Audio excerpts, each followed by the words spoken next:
Yeah, Chris, what's going on, buddy? I'd like to talk to you about the sign. Sure. You get a gospel tract tell you about Jesus? I know, yeah. All right. What do you mean by this? Well, what do you think it's saying? It says atheism is a temporary condition. Well, I know what it means. I just want you to tell me what you think of it. Well, I put it together. So, atheism is temporary. So people that claim to be atheists are not going to always be claiming to be an atheist. Because when they die, the Bible says every knee will bow and every tongue will confess that Jesus Christ is Lord. Everyone will be held accountable. So when someone professes to be an atheist, there's no excuse. The Bible says in Romans 1 that men are without an excuse because they know the truth, but they suppress it in their unrighteousness. Be like, you ever been in the ocean or the lake or a pool? I've been in a pool. You ever had like a floaty or a beach ball or something you tried to push underneath and it wants to come back up? Yeah. Well, that's like with this. When people, they know the truth that God exists and God has created them, but because they want to reject the God who's created them, it's like being in a pool trying to push that beach ball under. It wants to constantly pop back up. You sure about that? Absolutely. Because I'd argue it isn't that simple. I've read plenty of atheists, and for some it's because they grew up in a not very ideal home. For others, it's because they've read the Bible and found themselves horrified. For others, it's because they simply believe in science. Yeah, well, I would say, Chris, that science and God don't conflict one another.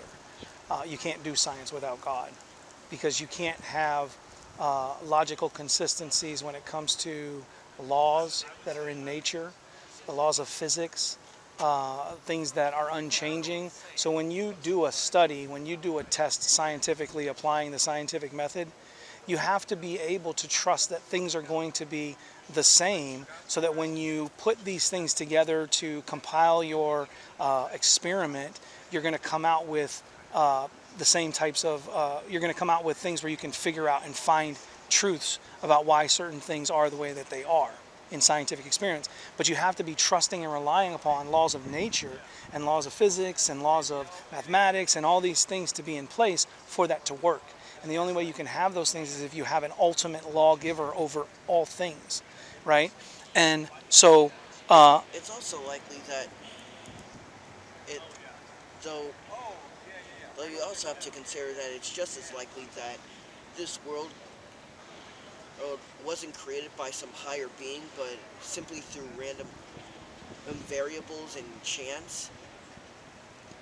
it's mathematically impossible. It's like it's 1 to the billionth, trillionth.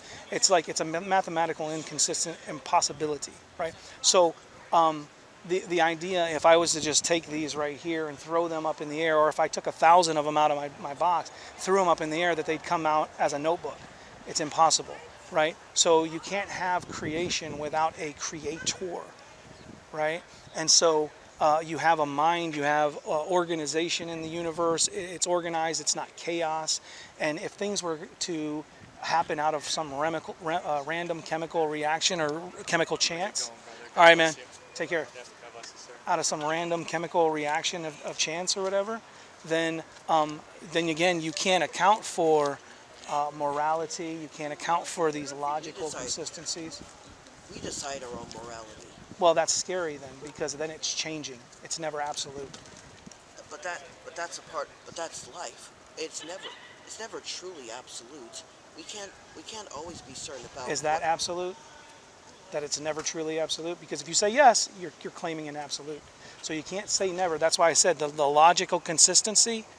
When you reject God and you go to those other worldviews, you see that it doesn't fit. You're standing on sinking sand that will not hold the foundation in what you're trying to claim.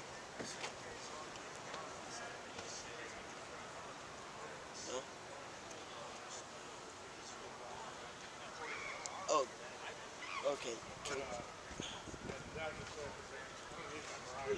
I'm sorry. It's okay. Hey, gospel track, man.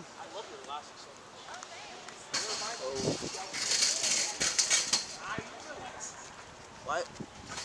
Why would it be? So remind me. Why would it be scary if? Well, because then it would be based upon a consensus of a moral or of a majority, right?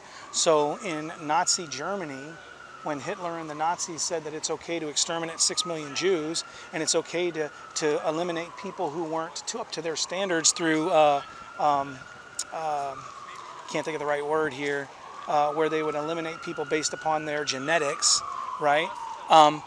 When they were doing that, they would say, well, that's being consistent with our worldview. Our moral majority says that that's okay. But we would say, hopefully, and you would say, Chris, no, that's evil. We would say about slavery here in this country, when the majority of people said, no, this is a law, you could own a slave, we would say that's reprehensible because these people have been created in the image of God, their life is valuable, and so we can say that morally that is wrong, and we can say it absolutely that it's wrong. We can say that it is morally absolutely wrong for a 30-year-old to go and rape a 4-year-old child. We could say that's reprehensible, it's evil, it's wicked, and that person should go to jail and be put to death for that, right? We can say that because there are moral absolutes that are absolutely true. But to say that we just decide it, it could mean, well, what happens when you get a society together that says it's okay to murder children? That's what happens. Abortion and genocide and in these other places, and slavery, because then we're treating people as less than human because of the color of their skin or the location of where they are or their size or development. And we would say that's morally reprehensible because we're created in the image of God and He's an absolute lawgiver, and those are absolute laws.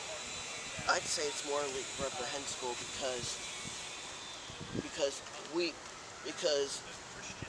aside from skin color, aside from gender, aside from where we're born, we're all human beings. We're all evolved from the same ancestor.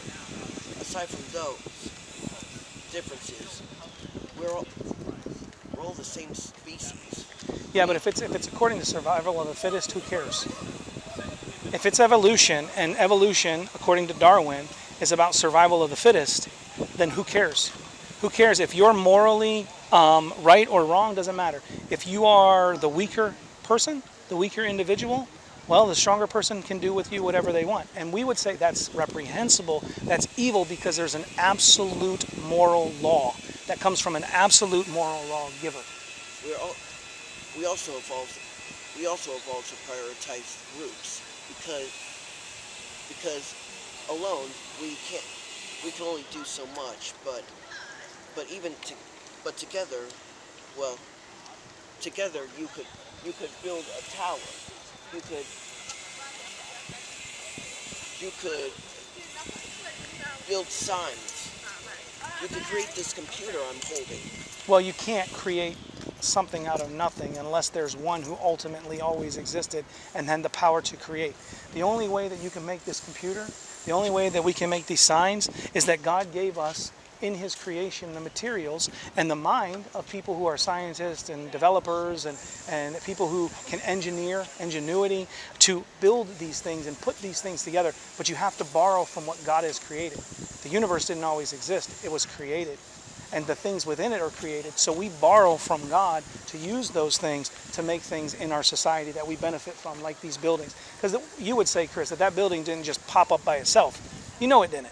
Somebody had to design it and then build it. You said you're going to school for engineering, right? Yeah. So you have to put things together. You're designing things. You're saying this is the construction of how we're going to build this building, or how we're going to put this, whatever it is you're engineering together, right? This is how we're going to do this. This is how we're going to develop this. Then you have to take those designs, those papers, and put them into practice. Somebody's got to come and follow the designs and build it. And that's what I'm saying. You can't just have that come and happen over some random chemical reaction. It's like if I took a bottle of soda and I shook it up and popped the lid off of it, it's just going to explode and go everywhere. It's not going to come out as a person of some chemical reaction and the fizz is just bubbling up, and then every time you pop a soda can, it's jumping up and you never know, oh, look, we've got a person now. We've got a human being, or we've got some common ancestor. It doesn't work that way.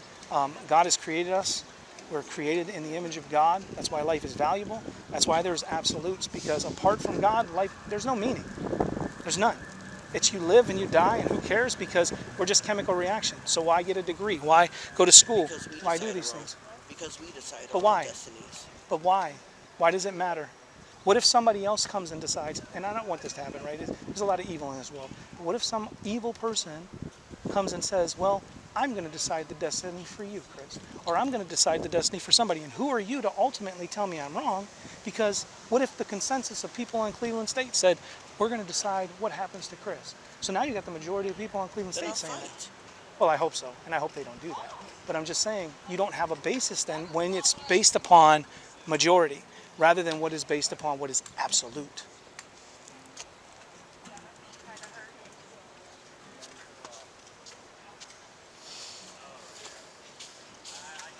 Then if the majority decides on something reprehensible, then it's up to the people to go against that. It's up to the people. But that's what I'm saying. It really doesn't matter, though. There's no basis for doing that if it's just survival of the fittest, according to Darwin. And so the strong survive and the weak just get wiped out because of evolution, right? And but we don't think that way because you're borrowing from the Christian worldview, just like we talked about this atheism sign. Borrowing from that, your logical truths cannot hold up. Your logic cannot hold up because it's inconsistent with what is true, and that truth is that which comports to God. And so when you reject God, you're left with absurdity. You're left with a logic that can't stand. You're left with a worldview that can't stand on its own because you've given up God. And He is what truth comes from, because He is truth. He's the creator of all things. You got to borrow from Him to be able to use things, to create things in this world. You got to borrow from Him to make sense of things in this world. You can't do it apart from God. You do it, but you do it by neglecting Him and rejecting Him and saying, well, it's just evolution, right? You give the credit to created things rather than the creator of all things. Another benefit of evolution is that we were also evolved to feel empathy, to feel well, what happens again in 10 years? What if people, well, there's a lot of people that don't feel empathy, that don't feel sympathy for other people, right? So what happens when, let's say in 10 years, then the evolution that you say that you believe in leads to no empathy, no sympathy in society? Are they right or are they wrong? Because, again, you don't have an absolute. That's why your worldview is falling apart. It's sinking sand. It cannot sustain itself. That's my point. That's why atheism is a temporary condition. Every knee will bow, every tongue will confess that Jesus Christ is Lord. So, Chris, I tell you, and I plead with you, turn to Jesus Christ that you might have life and have it abundantly, and that you might have a consistent worldview rather than one that you can't truly stand upon because it's inconsistent and illogical. See, the problem with that is that evolution can only happen if you're pushed to a point where you have to evolve to adapt, and so it's pretty much a long-term form of adaptation. If your environment doesn't change, then you won't be able. Then there's no need to evolve. That's why we as a species have. But what happens in adaptation when the weaker entities don't adapt? They die, right? So that's what we're saying is, based upon this idea of evolution, the weaker subjects or the weaker individuals, the weaker species, the weaker whatever, they die off so that the strong can continue. And then it'll be up to the strong to make sure that the weak live on. But that's what I'm saying. Why should they even have empathy? Why should they even have sympathy? The reason that you have those things is because you've been created in the image of God, and He's given you a conscience. He's given you mutable attributes that He has given to you when He created you to be compassionate towards people, to be loving towards people, to be gracious towards people, to be kind towards people, right? Because without God, none of that stuff matters. What does it matter if somebody's kind to somebody else? Because it doesn't matter if it's just chemical random reaction. Stardust bumping into stardust really doesn't care about your feelings. It doesn't care about empathy, or doesn't care about sympathy. It doesn't care about compassion. It's just stardust up there bumping into each other. They don't care. And that's all we are if we're just evolutionary process.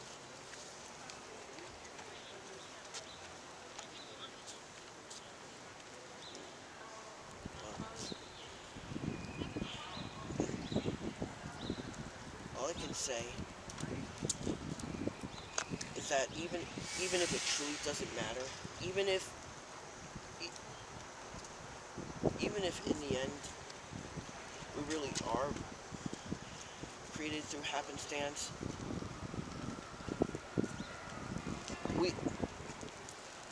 we can think, we can feel, and really, But why? because we needed to. We needed to. But what about the think. people who We don't needed to think, feel. who don't feel, who don't display compassion to other people? Are they absolutely wrong for not doing so? Then it's our responsibility to. But are they wrong for not doing so? Well, I suppose it's beyond their control, but I suppose it is beyond our control. Well, yeah, because if we're just chemical reactions, just reacting to what's around us, there's no basis, there's no value. But you believe there's value because you're here on this campus seeking to get a degree so you can go off and do something in engineering. And I wish you the best. I hope you do very well in your life. Right? I really do. Right?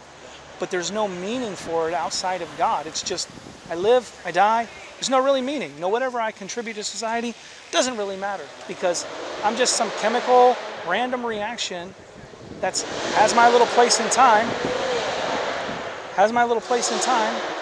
and then I'm gone. It's just gone, nothing. So, but we don't live like that because we know the God who has created us. And again, every knee will bow, every tongue will confess him. So it's better to get right with God today rather than waiting and living your life like it doesn't matter, or living your life like it does matter but not giving him the glory for it, and then standing before him on the day that we take our final breath.